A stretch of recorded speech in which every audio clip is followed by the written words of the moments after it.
du podcast soccer. C'est la référence soccer à Montréal. Tout simplement les meilleurs. C'est le Cannes Football Club. La poutine du soccer.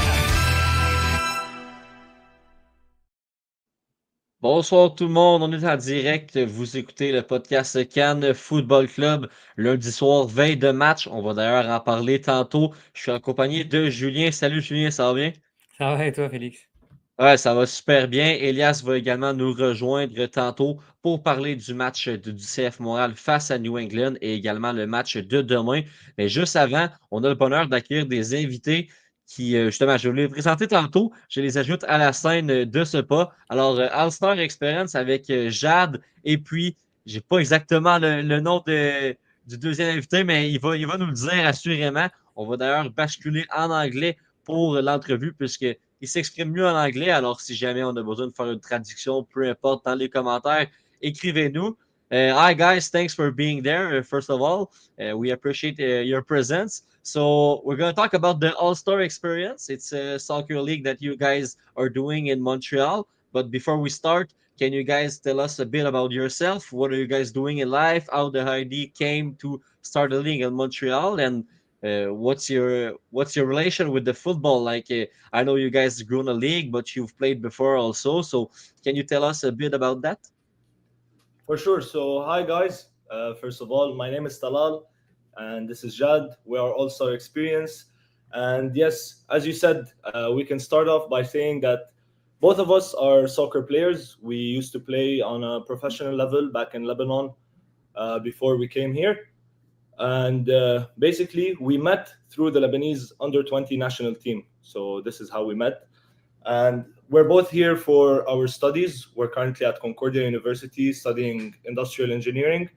And we're currently running our soccer leagues. Jad can tell you a bit more about that. Yeah, guys. So hello. I believe Talal already introduced me. That's mainly about it. We've started soccer from a very young age. I would say super young. We went through the ranks, the youth leagues, went to the senior team back home, and then we came here. Me and Talal, we met before.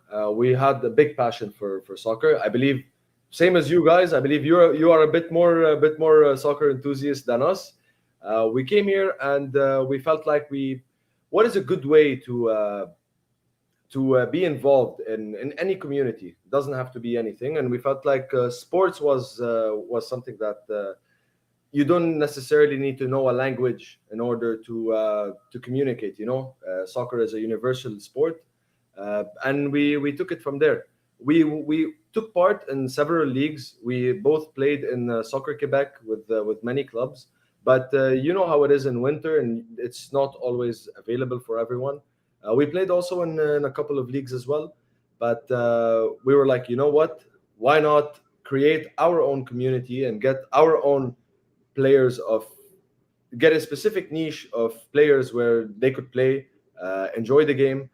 Of course, it's everything 7v7. That's the leagues that we run. So you guys know it's a bit amateur, but we have that touch of professionalism that we treat our players in.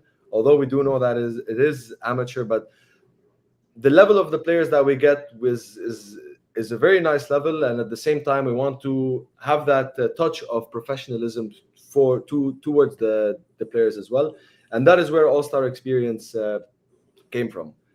We started off with doing small tournaments, and now we're running for summer leagues, fall leagues, and leagues throughout the season. We'll speak about the leagues more in detail as the show goes on. But can you tell us a bit about the categories? Like, how does it work I know you talk about the winter, but there's also leagues in the summer. There's like Division A, Division B, or whatever it is called, Division 1 and Division 2. But can you tell us about the structure of the league? Like, how is it based and how does it work, like, essentially? Yeah, so mainly we have several types of events, I would call them. So we have our tournaments, which run over 1 or 2 days usually. It's very fast paced. We have like 20-minute games, and we always have this initiative where in the end of the day, the champion of the tournament wins a cash prize. or any other initiative, I would say, whether it's a 50% off membership for our next league or whatever it is. But I always say we have those tournaments and we also have our leagues. So our leagues are maybe a bit longer, where the team comes and plays one game per week, I would say, and then we have the leaderboard and the playoffs in the end. So I would say those are the two main types of events we have. We also offer training centers. So especially in winter, before the summer, like as preseason, we group all of our players. We have a certified coach to get the practice done and get ready for the season.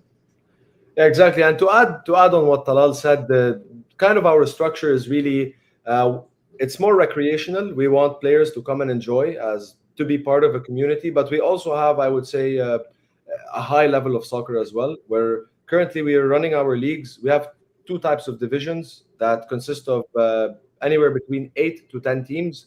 They play on a weekly, and it's different levels.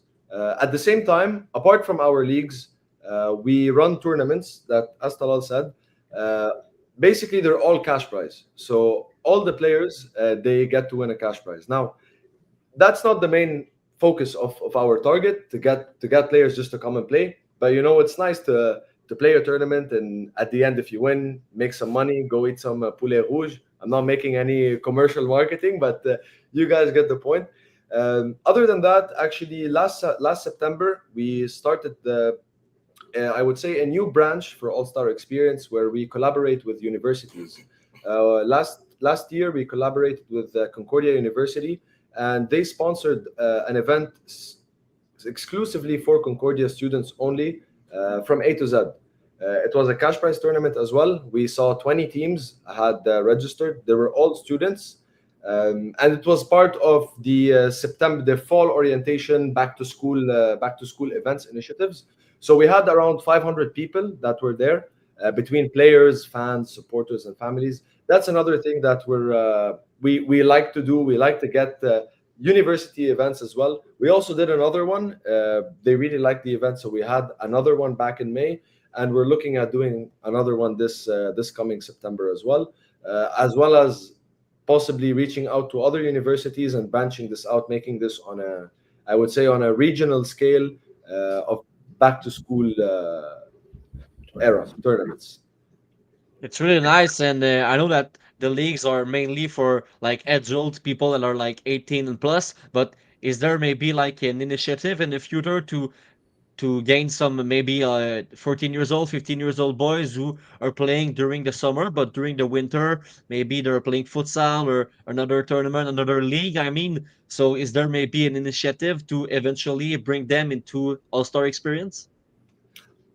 Honestly, that's a great point. Definitely, this is something that we wanted to, I would say, tap into, especially that mainly the majority of our target audience, I would say, regarding cash prize and all that, is 18 plus, but branching out to the younger generations as well, and starting like from the grassroots up, that's definitely a point where we should start, and we're definitely looking into that, and it would be very nice. Right now, we're just mainly focusing on 18 plus, because you know how it is, especially that like 14, 15-year-olds are like kids. They have their parents and all that. We want to be fully ready and equipped for something like that to take place. Yeah, just I have two questions. The first is, what are the benefits of create a league with a partner? Sorry, come again? What are the benefits to create a league with partner, not alone? I would say the main thing that would definitely help is that both of us are huge soccer enthusiasts. We played soccer our whole life, so I would say both of us have inputs, and it's from a different perspective. So I'm just gonna give out a basic example. Jad used to play as a goalkeeper. I used to play as a defender. So I'm sure that we have like different views of the game and how it is. So it definitely helps to have like different perspectives around how we treat our players, how we organize everything. And other than that, yeah, it's just like sharing the passion together, pushing each other to always work and to always be on top of things. And yeah, it's always good to be, like, I would say one hand doesn't clap by itself. This is like an expression we use in back at home. And can you tell us what the challenges or difficulties to create a league did you meet? Well, honestly, there are a lot, but I would say the main one is access to fields. As you know, Montreal is it's a small island, relatively huge demand for soccer, but very low, zero to low availability for fields, especially from November onwards. It poses a very big challenge, especially that you have Soccer Quebec mainly has all the indoor fields, so it's really challenging for any soccer association that opens up as amateur to be able to run their leagues consistently, unless like you've already built this relationship from many years ago. But I would say the main challenge would be just finding the fields, and I do believe you guys would agree with me on that. A field is a must. They should add maybe 10 or 20 new fields here, just indoors, and able to accommodate this demand. No, you're 100% right, especially in the winter. They just closed one of the biggest fields. 2 years ago they closed it, and it was in Lachine, right? So there's no replacement for that, unfortunately. But what kind of, whether it's a vibe or a style of play, what sets your league apart? What do you guys want to be known for, and how do you think you guys can maybe carve your own little brand within Montreal's growing soccer, fandom? Great question. So mainly for us, as we all know, there are several leagues here, and there are several clientele for every league. For us, as I stated at the beginning, yes, it is an amateur league, but at the same time, we treat all the players with great professionalism. And what do I mean by that? The way that we deliver, for me and Talal, we don't want players to just come and pay whatever it is, the registration fee to play a league, whether it was a tournament or a 20-week league or whatever, for them to just come, play, and then leave. We want to really take care of our players. We really value feedback. Constructive criticism is something very important to us. We always listen to our players. What would they like? What do they want? Of course, we need to go back, sit back, run our numbers, see if this is feasible or not. But mainly, it's very client feedback based, where for me, if you are a player at my league, I want to listen to you. I want to see what you want to see in the league as well. Something that I believe is really setting us apart, especially the past year or so, is the huge content creation and the marketing that is focused on the players. Whether it was from post-game interviews, from behind the scenes on the field, whether it was miking up one of our players while they are playing during the final game, or if it was a very sensitive game. That way we were able to get the adrenaline of the player on the game. All of our league games are fully covered. What I mean by that is we have a YouTube page, and all of the games are recorded from the start to the end, from the first game week to the final game, as well as this is where our experience in soccer comes, is that me and Talal, we agree on this 100%. Every player that wants to go and play wants a picture after he leaves the field. So we really make sure that all of our players are taken care of. They've got their pictures taken because they would love that, and just that, trying to build the community all in all through stuff like that, through initiatives, but mainly it's actually listening to the feedback of the players and taking it from there. Yeah, I would say we're very customer based, customer first. It's always our priority. And in addition to that, in addition to what Jad said, we also provide statistics to all our players during the leagues and tournaments. So assists are all recorded, the goals, we give out top scorer award, best defender, best goalkeeper, best midfielder, and even just statistics. The games are uploaded, anything that can help the player feel valued as a player more than just a guy that's coming to join in an amateur league, I would say. Yeah, so I'll continue with one question. We talk about soccer Quebec. We talk also about the demand of the soccer growing up in Montreal and in all Quebec also. There's been a revolution, I would say, on the soccer, like where there's the League One, League Two, League Three, and there's like the U19 Espoir. It's called like that in French. I don't really know how to say it in English, but you understand. So how do you guys like separate yourself and establish yourself as like a good product and a league that the players want to join, knowing that there's like a big demand and that there's league that's amateur league that are growing up and that are taking a lot more of player because we know that in League One there's like 10 teams, League Two there's like 20 teams, same for like League Three. So a lot of teams are coming to play, and these players maybe they want to go to the biggest stage and they want to make the promotion relegation system and go in League One eventually. So how do you guys like separate yourself and establish yourself as a league that maybe can take some people during the winter and make them play like that? Because we know you guys did a collaboration with university, Concordia University. So there's a lot of players. There's a soccer program also playing in the U Sport League. So how do you guys do that? So mainly our first approach, as I said, we have our recreational leagues where we have, I would say, a huge chunk of the players don't necessarily want to play on a professional level or want to make it. Unfortunately, for both me and Talal as well, the dream of turning pro is long gone. So we have a lot of our guys who are the same way as well. They just want to put in a good workout. Play a nice game, adrenaline, meet with other players within the community, and etc. As for our Division One, our Prem division, this is where we look at getting players and reaching out to players who play in League One or League Two, and all that. We also do have actually a lot of players within League One and a few players within the CPL who actually joined our tournaments, and in one of the tournaments, and actually one CPL player, he won our tournament back in December, I believe. I believe it was December or February. Yep. Possibly in December. So we have that stint of high level, very fast pace, although it's 7-7, but at the same time we do have the recreational side. I do believe maybe future collaborations more collaborations with universities. Possibly, you never know, maybe with Soccer Quebec, if we were able to get something as the licensed 7-7 amateur league, I believe that would be a very good touch in order to get these type of players. Yeah, all right. Now, Thank you. And Elias, you can go.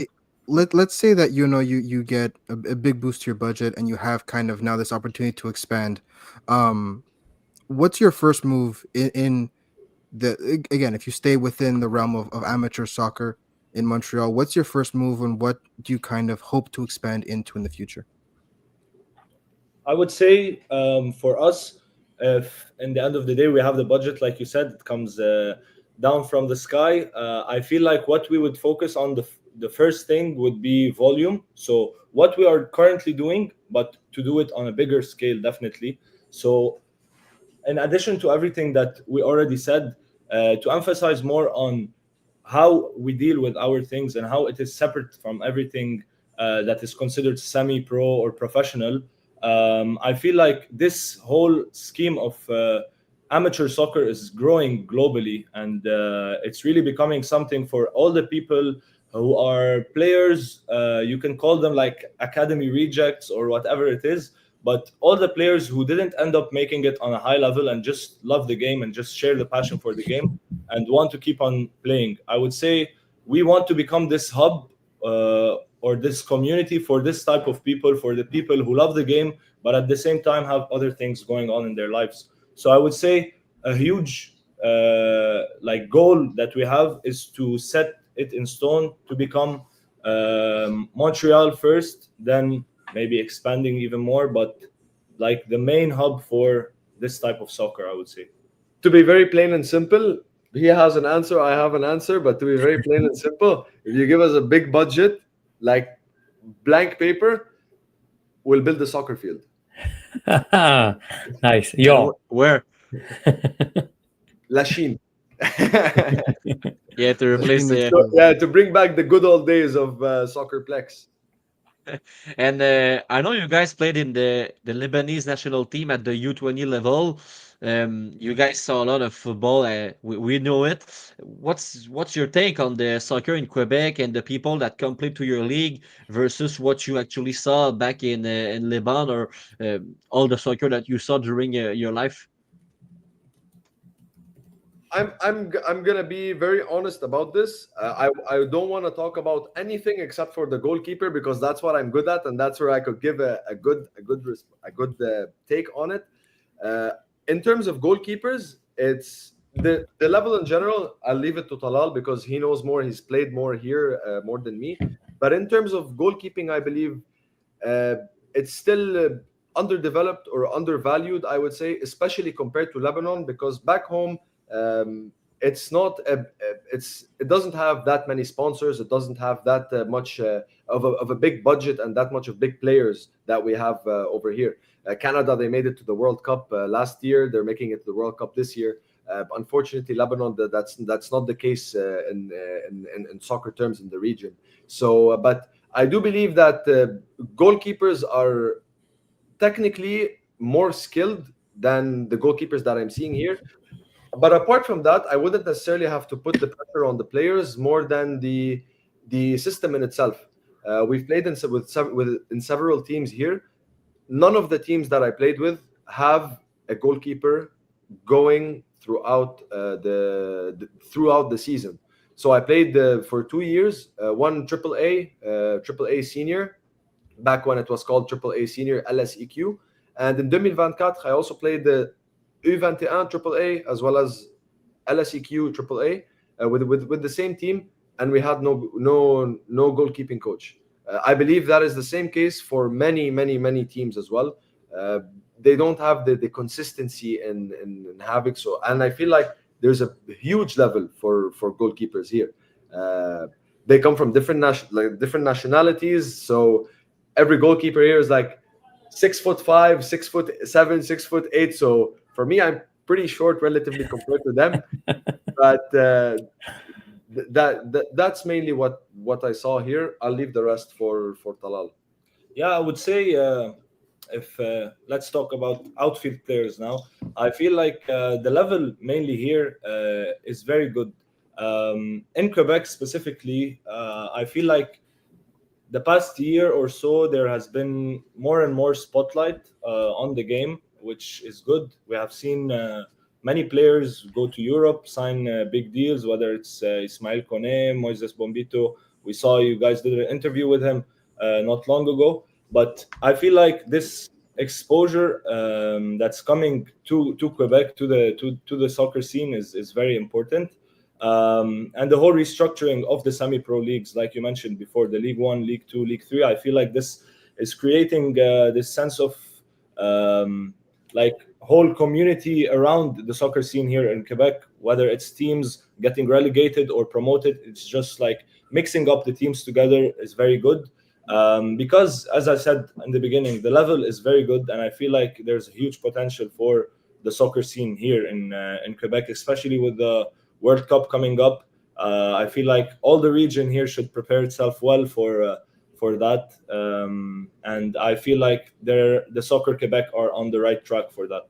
And on a structural level, they've put the emphasis on focusing on the grassroots and going upwards. We know this is something very important for any federation or any soccer federation. In order to succeed, you need to start from the base, from the foundation upwards, and they are really doing that.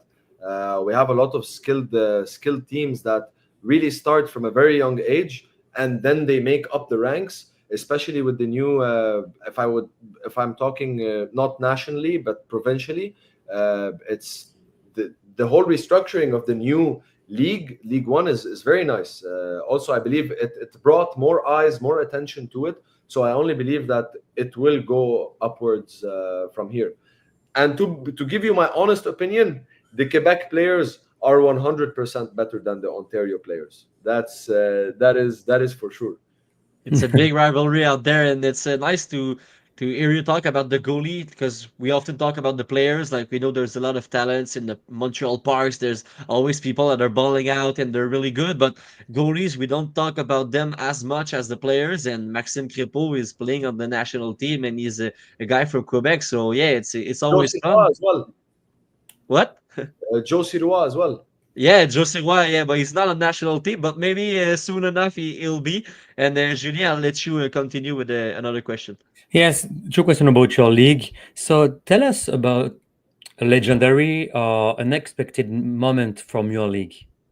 Did you live with the players? That's a very nice question. That's a very nice question, I would say. Could you repeat the question, please? Yeah. Tell us about a legendary or unexpected moment from your league.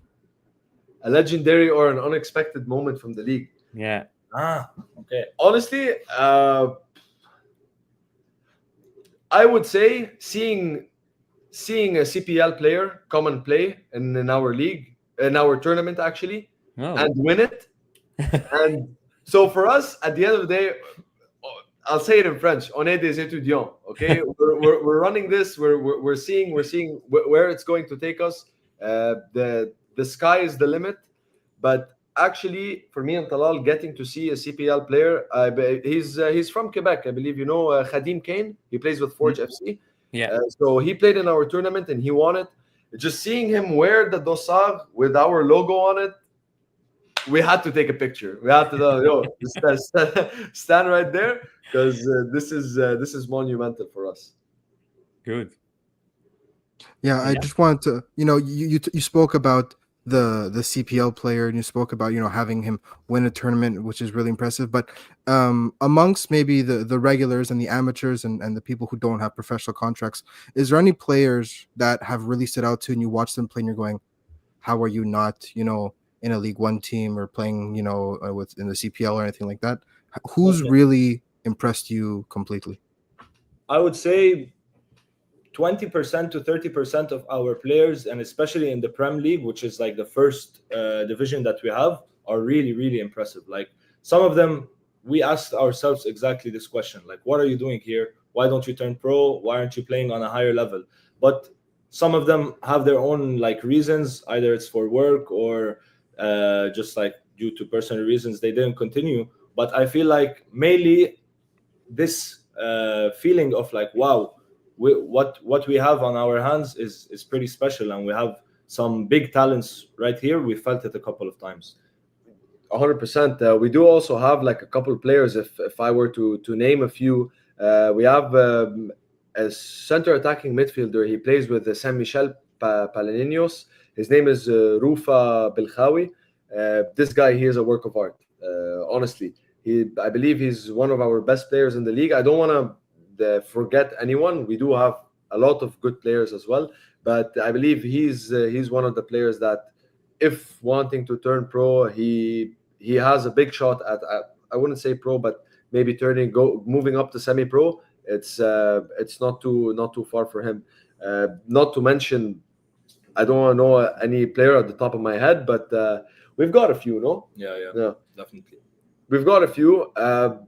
In order to, never mind. I'll leave that to a next question. But yeah.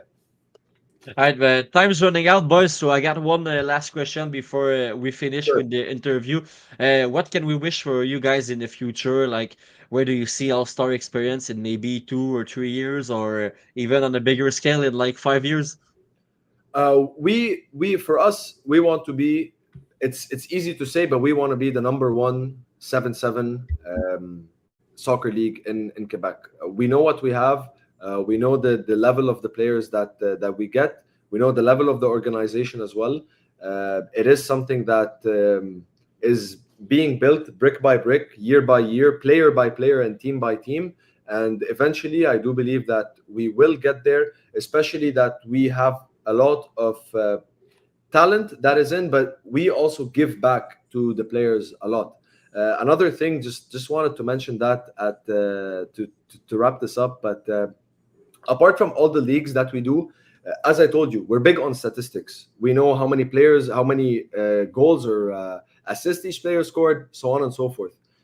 After every league is done, we select our team of the season. We create a team of the season. So we basically, every week we have our top scorers, top assister, player of the week, team of the week. We want to give our players, you know, the right. We want to treat them well. We want them to brag. to feel involved. They're not just gonna come here to play.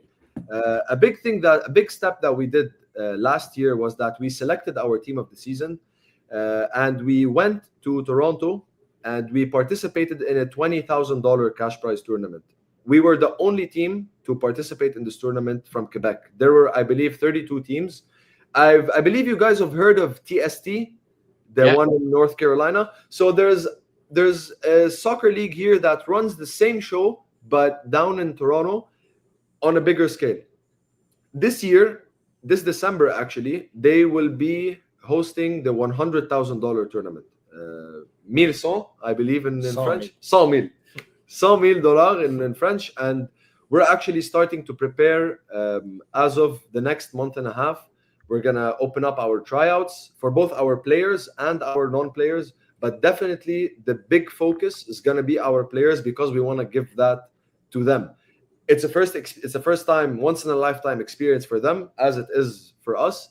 But we want to select our best players representing Montreal, representing Quebec, going to play there, and who knows? In the $20,000 tournament, we actually qualified to the quarterfinals, and we lost on a golden goal from the team that lost the 100K tournament the tournament before. The team that lost the finals. So we were there. That's why I said the Quebec players I believe are better than the Ontario players. I hope we get $100,000 by the end of this year. And that's basically about it. So who knows, maybe in the next TST tournament in North Carolina, we'll see an All-Star Xperience team from Quebec. It will be really fun. Well, thank you guys. Thanks Talal and Jad to share times with us and to talk about the league. And we wish you the best of luck in the future and also in the summer season that is I think it's gonna be finished soon. It's the end. It's the end of the summer, so I assume that it's the end of the season also. So we'll keep an eye on socials to see who gets on the team of the season. Well, thank you guys, and have a great night. And thanks again for the interview. It was great meeting you guys. Thank you very much, and we'll see you guys soon. Thank you. De notre côté, on part en pause et puis au retour, eh bien, on continue avec l'actualité du CF Montréal. Restez des nôtres.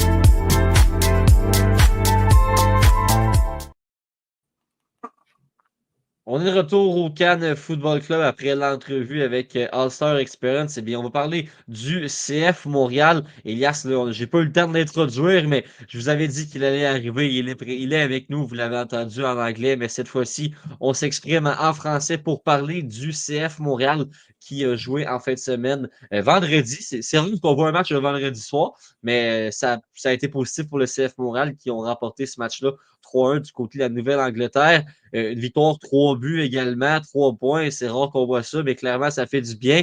Les gars, je lance directement à Julien. Ton match en un mot de cette victoire de Montréal face à New England? Je te dirais confirmation. Confirmation, pourquoi confirmation? Puisque Montréal, la lettre finalement, elle s'avérait être vraie et puis on a espoir. Non, mais au final, en fait, je me suis remémoré un peu toutes les conférences de presse de Marco Donadel.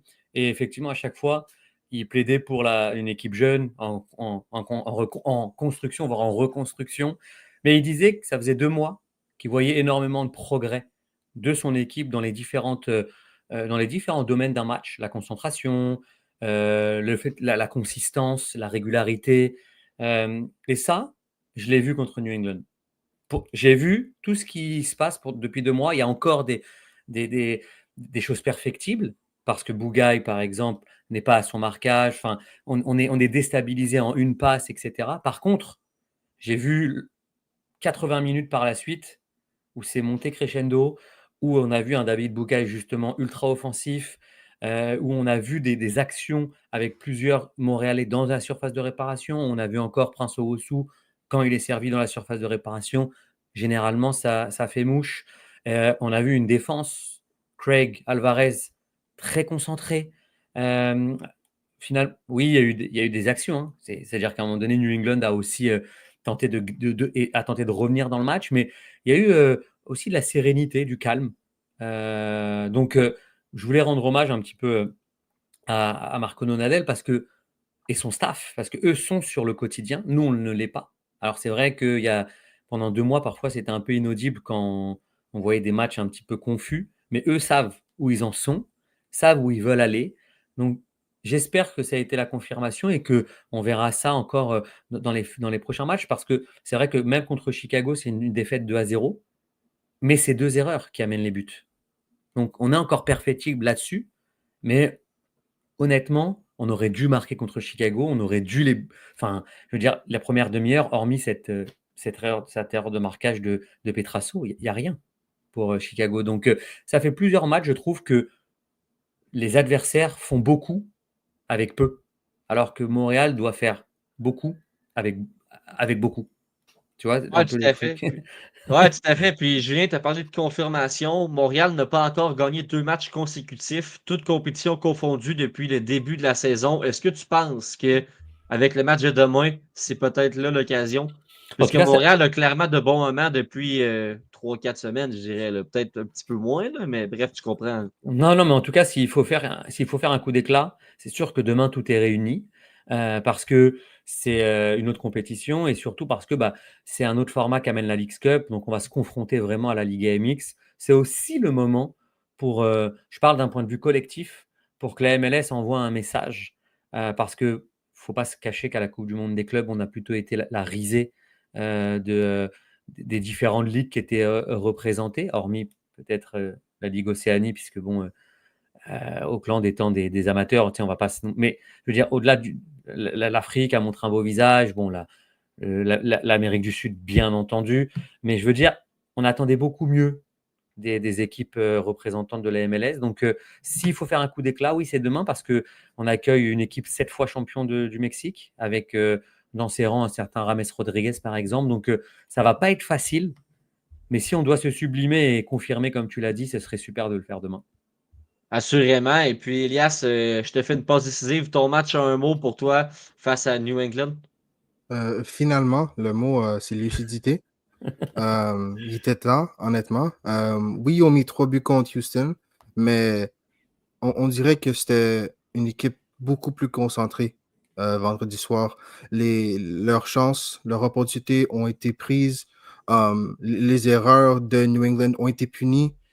Les défauts de New England ont été exploités. C'était vraiment une performance euh, d'un autre niveau. Ils ont vraiment, même le match contre Houston, ils n'ont pas atteint ce niveau de football encore de l'année.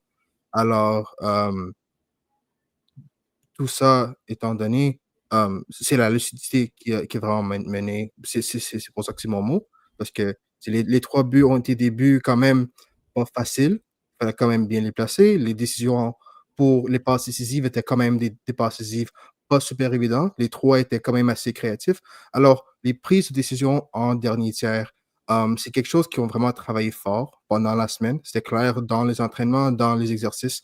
C'était un grand focus. Et ça a payé cash parce que les 3 buts, c'était vraiment des beaux mouvements, hem, collectifs. C'était pas comme, tu sais, un morceau de skill puis tout a éclaté. C'était vraiment bien travaillé les 3 buts et ouais, c'était finalement quelque chose qu'on peut dire, c'était ouais, pas 2-3 moments où ils ont marqué leur but, mais c'était vraiment un effort de 90 minutes où dans le dernier tiers, ils étaient toujours dangereux. Ouais, puis je te rejoins aussi, je dirais réalisme, parce que autant que CF Montréal sur 5 frappes cadrées a 3 buts, mais dans le dernier tiers, dans les derniers gestes, tout était bien fait, tout était impeccable. Les décisions étaient bonnes également. Des 1-2, après ça, une frappe qui va aller au fond du filet. Escobar qui aurait pu la glisser à Simchuk alors qu'il décide finalement de la frapper premier poteau. Ça va au fond du filet, on s'en plaint pas.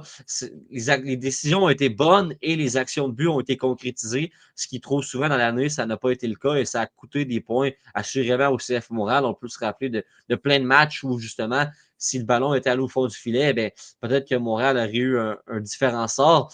Donc, Montréal qui rapporte le match et puis ça va faire plaisir. Peut-être une deuxième victoire consécutive, oui, mardi avec la visite de Léon. En attendant, les gars, votre top pour ce match-là face à New England, je commencerai avec toi, Julien. Il y a du choix en masse. Tout le monde ou presque là, a joué un excellent match du côté du CF Montréal. 3 marqueurs différents également. Ça fait plaisir. Je vais le donner à Victor Lotouri.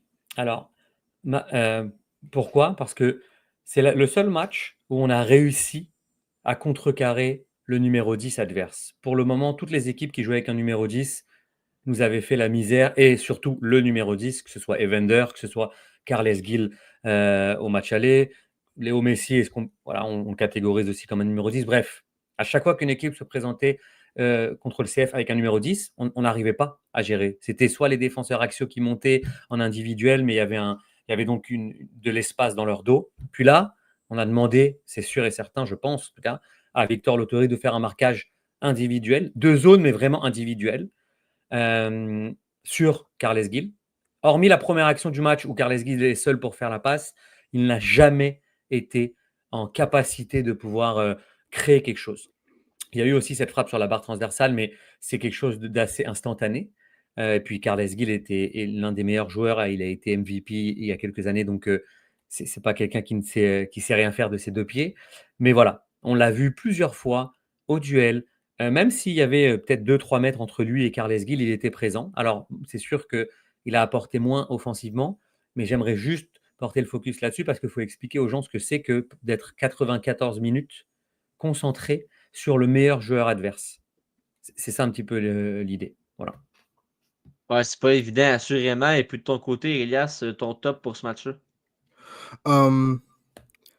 Pas parce que je trouve qu'il a fait le meilleur match de la soirée, mais Fernando Alvarez, parce que c'était clair qu'il a connu une année très difficile, une année où il n'a pas pu garder son rythme, c'est une nouvelle formation qui clairement ne lui va pas super bien, ben, au moins beaucoup pire que la défense à 3 ou à 5, dépendamment de comment on le voit.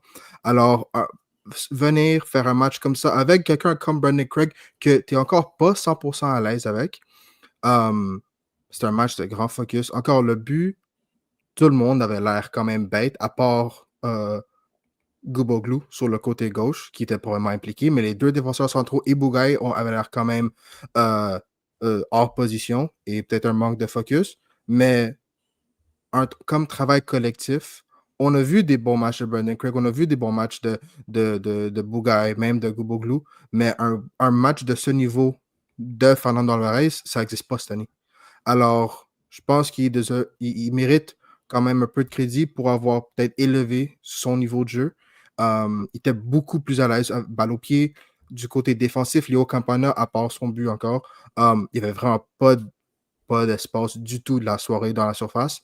Et je trouve vraiment sa chimie avec Brandon Craig s'est démontré, c'était beaucoup plus mis en évidence et j'ai vraiment aimé ce que j'ai vu du partenariat. Alors, tant que Samuel Piette est blessé et peut-être Joe Waterman est forcé à rentrer comme ce deuxième 6 à côté de Victor Latouri, voir les 2 ensemble, ça me fait peut-être un peu moins peur jusqu'à temps qu'on soit le retour non seulement de Samuel Piette, mais de Jalen Neal aussi.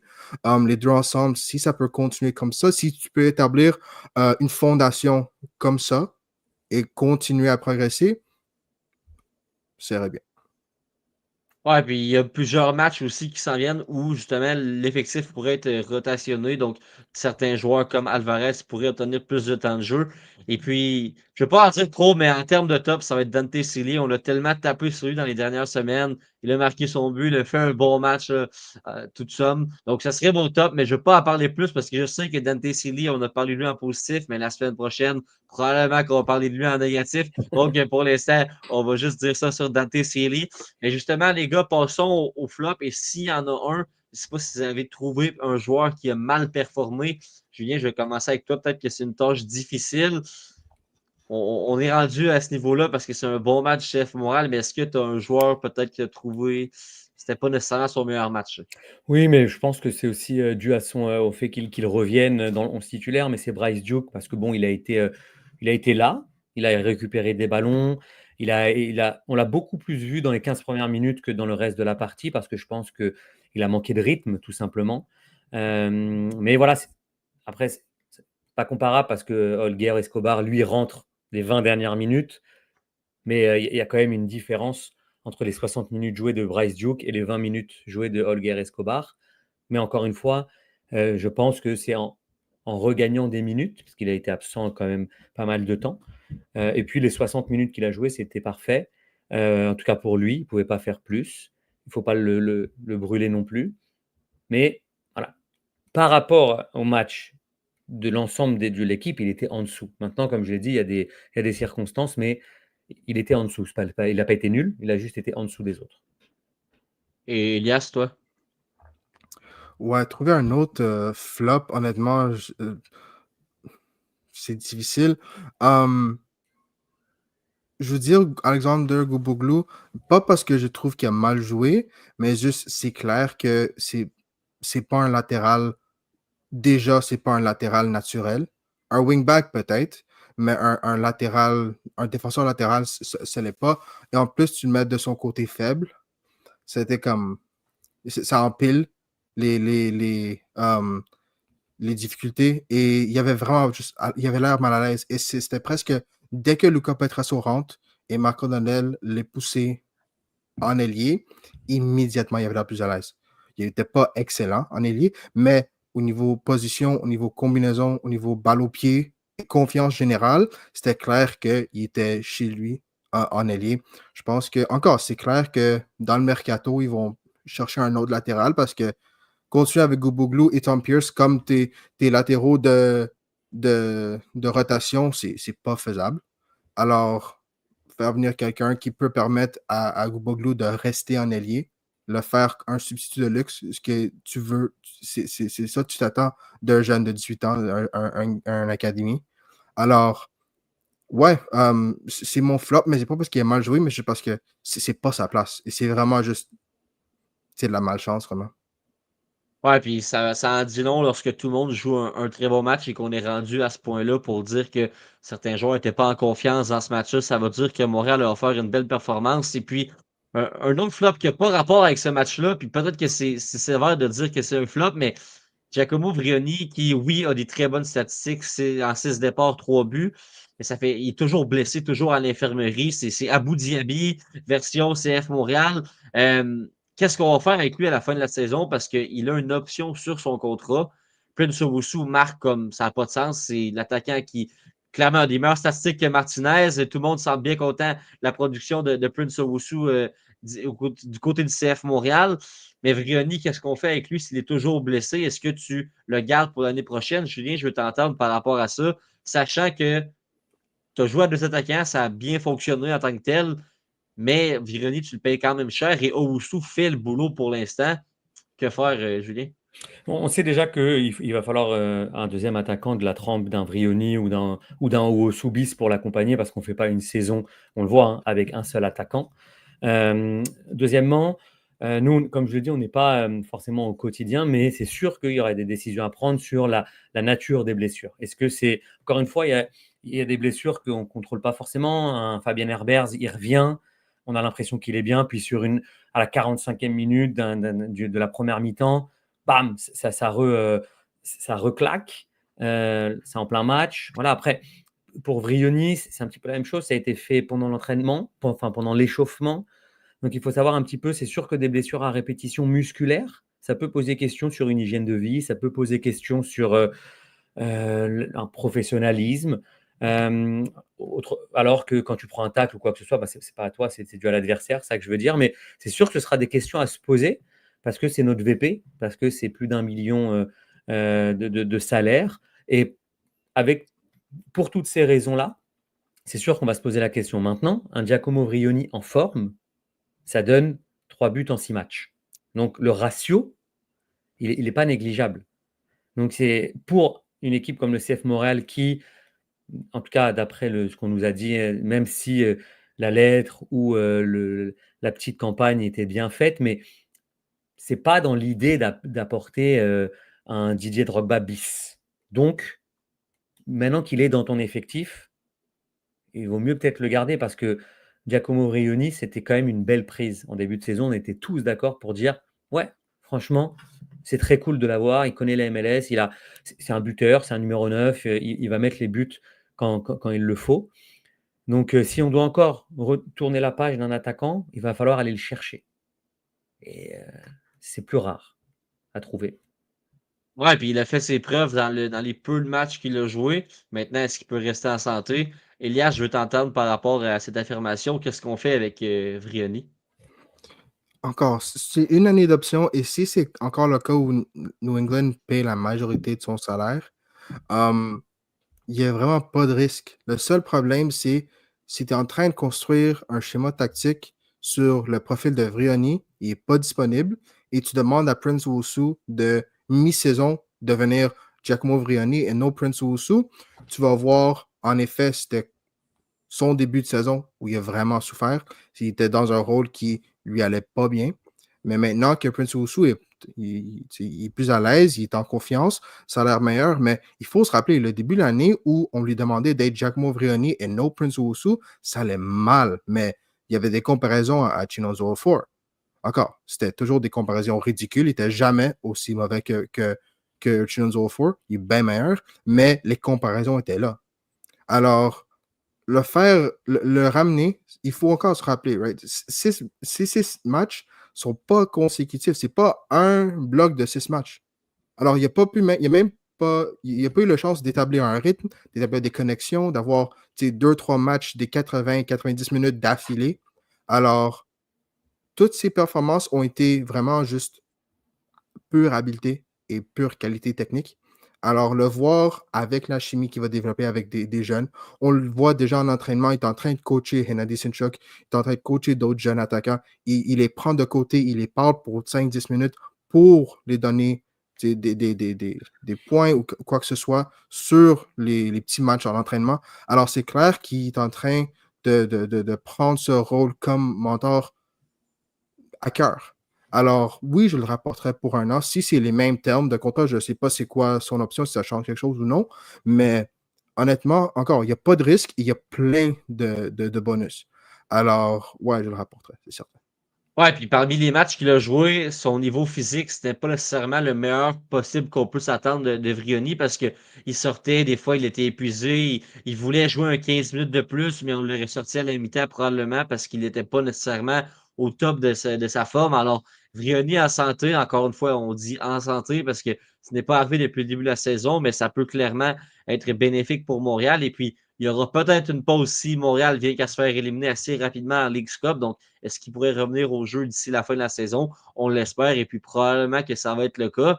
Mais en attendant, il faut faire attention. Et puis, mine de rien, Owusu, il a autant de buts que Brian White, Dreyer de San Diego, Mukhtar aussi. Donc, on parle quand même d'un énorme joueur en termes de statistiques et il apporte également beaucoup dans le jeu. Maintenant, si tu rajoutes Vrioni à ses côtés dans un système à 2 attaquants, que Donadel a tenté parfois durant la saison, ça pourrait clairement bénéficier à Montréal et on pourrait avoir beaucoup plus de buts qu'on en a présentement.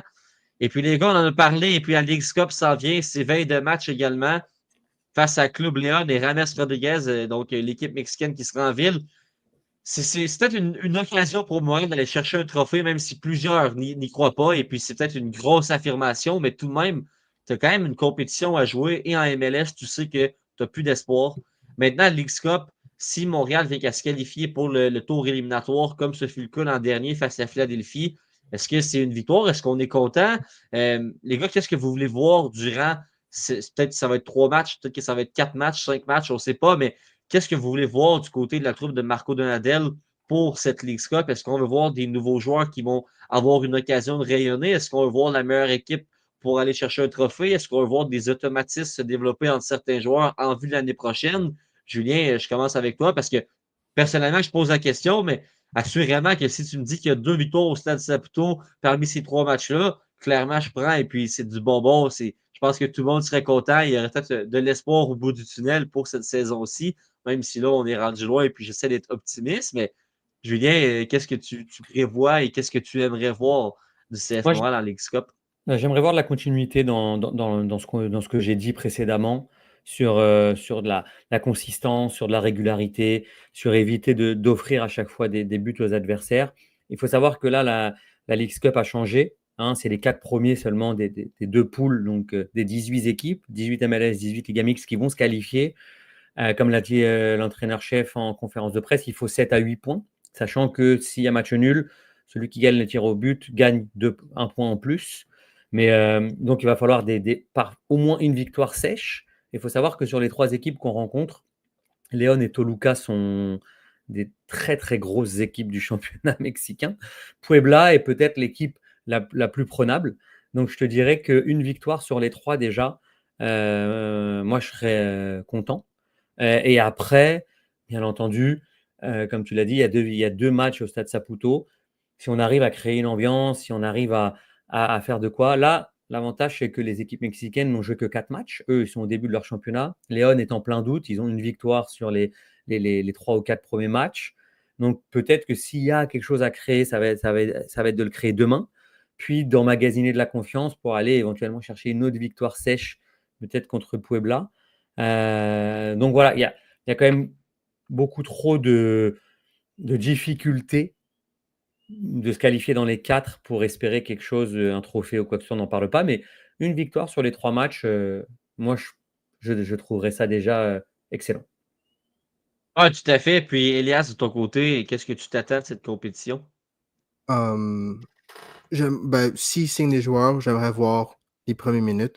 Ephraim Morales, c'est un. Thomas Gillier, on verra la situation de gardien, c'est un peu plus nébuleux. Mais Ephraim Morales, j'aimerais vraiment voir au moins comme substitut dans un des matchs. Mais ce que je veux vraiment voir, personnellement, c'est Hennedy Sinchuk et Olher Escobar titularisés ensemble. Ils ont déjà joué ensemble comme substitut, mais c'est pas encore arrivé une 60aine de minutes ensemble. Vraiment un gros stretch de jeu. Ça, j'aimerais le voir juste pour voir les combinaisons, ce qu'ils peuvent faire au niveau créatif. Tu joues contre une équipe comme Club Léon ou Toluca, c'est des équipes qui ont du succès, ça va être des équipes qui veulent attaquer, ça va être des matchs ouverts. Il y a beaucoup d'espace. J'aimerais voir le niveau. Mais ouais, en termes de performance, oui, au moins une victoire, idéalement. Rendu à ce point-là, tu demandes beaucoup, mais en même temps, c'est une équipe Liga MX. Comme Julien l'a dit, ils ne sont pas nécessairement en forme de mi-saison. Alors, les 3 matchs pour moi sont prenables, juste sur ça. Et j'aimerais voir vraiment des belles performances. Et encore, tu as fait un bon match contre la Nouvelle-Angleterre, tu as fait un bon match contre Philadelphie, tu as fait un bon match, à part le match contre Chicago, vraiment à domicile, les matchs récents ont été quand même prometteurs. Il faut que tu continues la tendance maintenant. Il ne faut pas que tu donnes une autre performance à domicile où tu n'as pas de but, tu as 2 chances créées, tu les as ratées les 2, parce que là, ça rend difficile. Oui, tout à fait. Puis quand on regarde les équipes aussi que Montréal va affronter, oui, c'est des bonnes équipes, mais tout de même, c'est l'opportunité d'aller chercher un match contre une équipe que tu ne connais pas, qui n'a pas un style de jeu qui ressemble à celui de la MLS. Et puis, Montréal a eu du succès dans le passé face aux équipes mexicaines. Donc, peut-être que demain, il peut avoir une surprise. Puis, avant de terminer, parce que bon, Elias, tu vas nous quitter rapidement, mais j'aimerais entendre ta prédiction et par la suite celle de Julien. Elias, pour le match de demain face à Club Léon, qui est une équipe qui a une victoire en 3 matchs dans la Liga MX, victoire de 1-0. Et en fin de semaine, ils ont pris une claque de 4-1 face à Cruz Azul. Prédiction du match de demain? Je ne veux pas être trop optimiste. Je veux dire une victoire de 2-1. Il faut quand même se rappeler que Montréal à domicile, c'est une victoire seulement. Alors, un 2-1, je trouve que c'est quand même réaliste. OK. Et Julien, toi? Exactement la même chose. Exactement la même chose, parce que je pense quand même que offensivement, il y a des armes côté Léon et on est encore un petit peu friable pour se permettre de penser autre chose quand tu affrontes une grosse équipe de la Ligue mexicaine. Ouais, eh bien, moi, pour ma part, c'est 1-0 Montréal. Attendons de voir. Je pense un clean sheet au Stade Saputo, ça se pourrait. Coup d'envoi à 19h, hein, c'est rare, mais c'est comme ça. Alors, je suis certain qu'il y en a qui vont arriver en retard tout de même. Mais bref, merci les gars d'avoir été présents. On remercie également nos deux invités qui étaient présents tantôt. Donc, Talal et puis Jad qui sont venus nous parler de la All-Star Xperience. Et puis, on se revoit lundi prochain alors que Montréal aura déjà disputé 2 matchs dans la Ligue Cup. On pourra faire un petit bilan et puis regarder qu'est-ce qui en sera du 3e match face à Puebla. Alors, encore une fois, merci Julien, merci Elias, merci à tous ceux également qui étaient présents ce soir au podcast. Et puis, on souhaite un bon match demain si vous êtes au stade ou vous l'écoutez à la maison. Et puis, on vous souhaite de passer une excellente soirée. Au revoir. Salut.